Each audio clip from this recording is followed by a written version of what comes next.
Kalami! Guys, magluto tayo ng udong with sardines, bawang at saka sibuyas. Damihan mo yung bawang guys at saka sibuyas para masarap. Let's go! Yan guys, maglagay tayo ng bawang.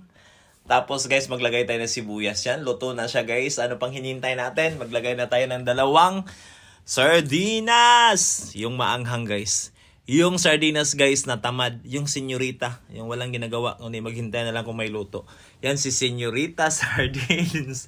Yan guys, 2 nilagay natin para masarap guys. Yan, haluin mo siya guys, no? Palutuin mo yung sardinas bago mo siya lagyan ng water.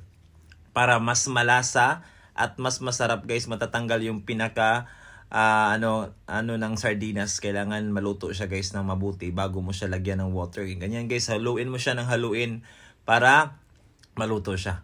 Alright, so kung maluto na siya guys, kuha ka na ng water. Syempre guys, yung lata ng sardinas kanina, lagyan mo ng water yun. Yun po ang lagyan mo ng tubig. Kasi may natira pa yun na na lasa ng sardines para mahalo doon, para mas malasa.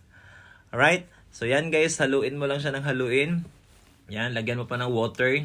So pag udong guys, damihan mo ng water. Kasi nga si udong sumisipsip ng tubig guys. So pakuluin po natin yan, mga ilang minuto guys. Pag nakulo na yan, so maglalagay na tayo ng udong. Yan. So ang udong guys, talagang maraming nilalagay natin. 12 pieces po, isang pack po nilagay natin. So yan guys, no?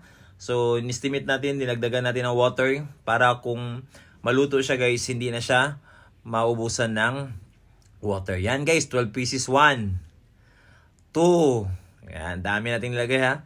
Bilangin nyo, 3. O, diba? 4. Isang pack yan, guys. 5. 6. 7. 8.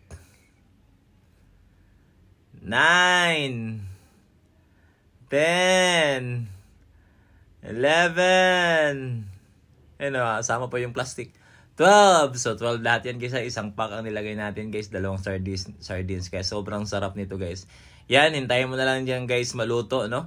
Yan, pakuluin mo lang yan guys. Pag lumambot na yung ready to cook na. Guys, pasensya na guys. Wala na akong video nung naluto niya. Kasi nakalimutan ko sa sobrang sarap. Kinain ko na. Hindi na ako nakapag-video. Kaya guys, hanggang lang dyan lang po yung ating video ngayon. So basic lang yan. Kaya mong sundin. Alright, magluto ka na dyan.